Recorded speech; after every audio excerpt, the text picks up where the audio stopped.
longer. And that's what we all need to think about when we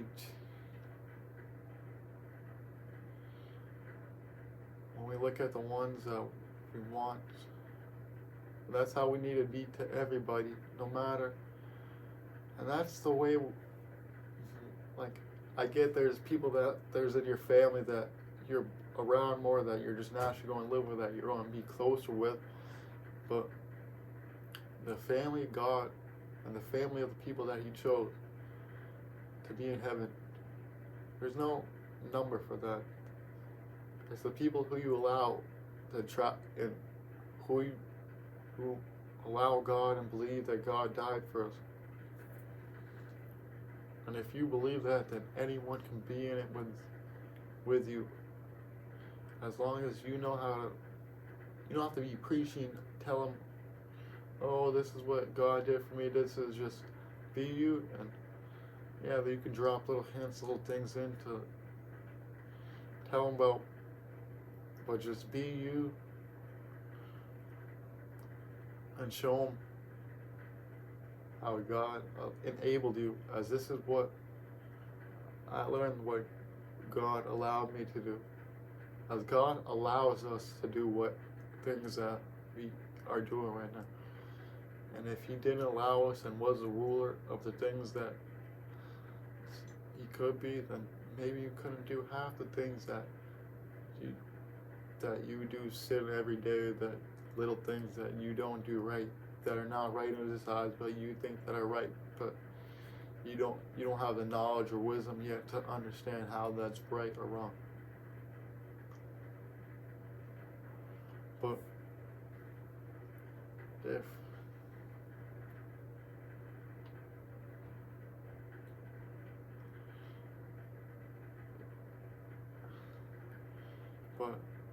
how can we really know if you're ever right or wrong? You can't ever know if you're right or wrong. And unless you read the Bible and see the things that, and you make sure everything that you do is within the commandments.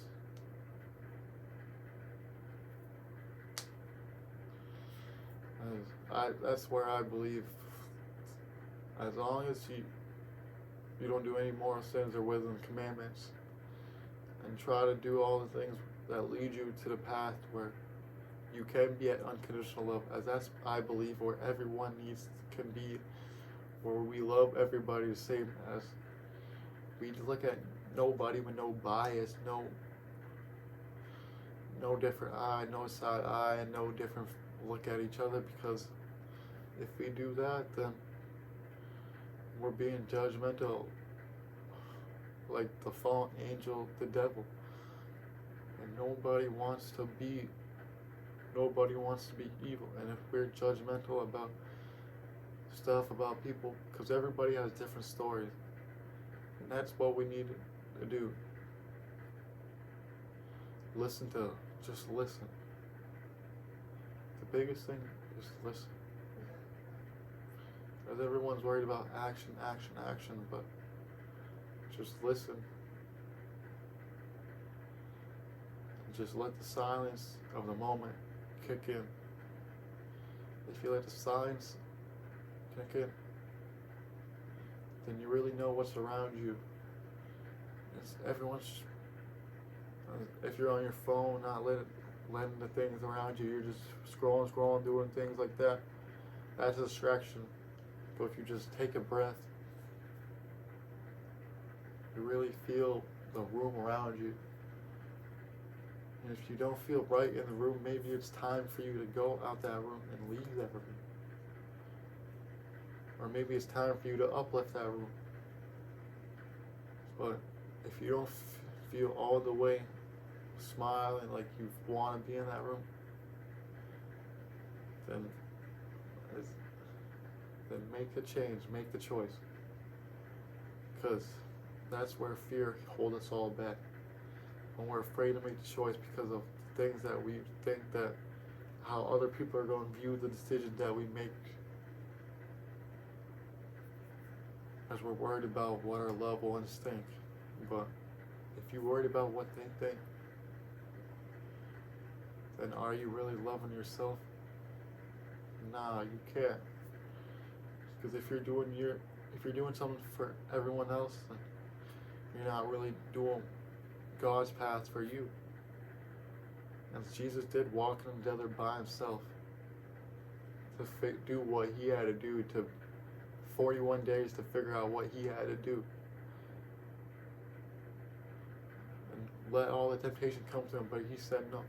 Maybe that's what we all need to do. Just walk away and let temptation come onto us, but say no to it. As temptation does come in forms that he does plead with money, cars, women, little things, love, fake love, all these things that don't really attain to better tomorrow. As the mindset, oh, I'm not a big problem with the cause, but if you think about it, imagine if 7 million people made small sins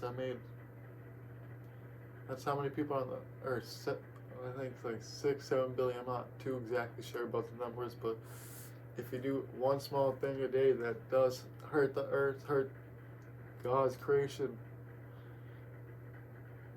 and we don't atone for it, and we don't try to do better for it, we say, hey, I'm not part of the problem, I'm not part of the big problem, there's someone else.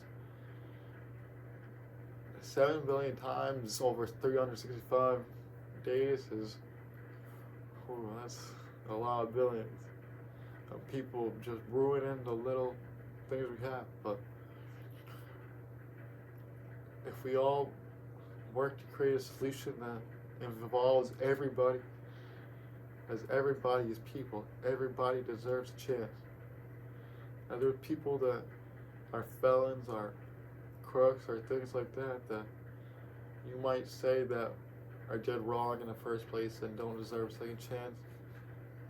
But the leader of our nation right now is a felon right now, so hey, if felons can lead our nation, why not let the person that's in jail for 30 years for weed, that's getting misjudged for that, saying they're a criminal felon that can't get a good job?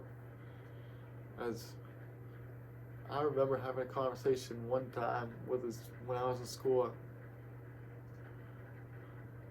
and this dude said felons don't deserve to get minimum wage. And it's like, people could be felons for the stuff that be happening at these parties that you be going to with different drugs, different things like that. So imagine you became one based off some bullshit like that. How would you feel? And that's where I do get sick sometimes, where I do see a lack of something that it's hard for me to, that's where I do get in the mindset of eye for eye, but it's hard to keep turning away from that. But it's what God wants me to do, and I will keep praying upon that. I will not get triggered to feel like that anymore. As if I keep feeling like that, things will happen that will not be pretty for me or the people that I want to do good for.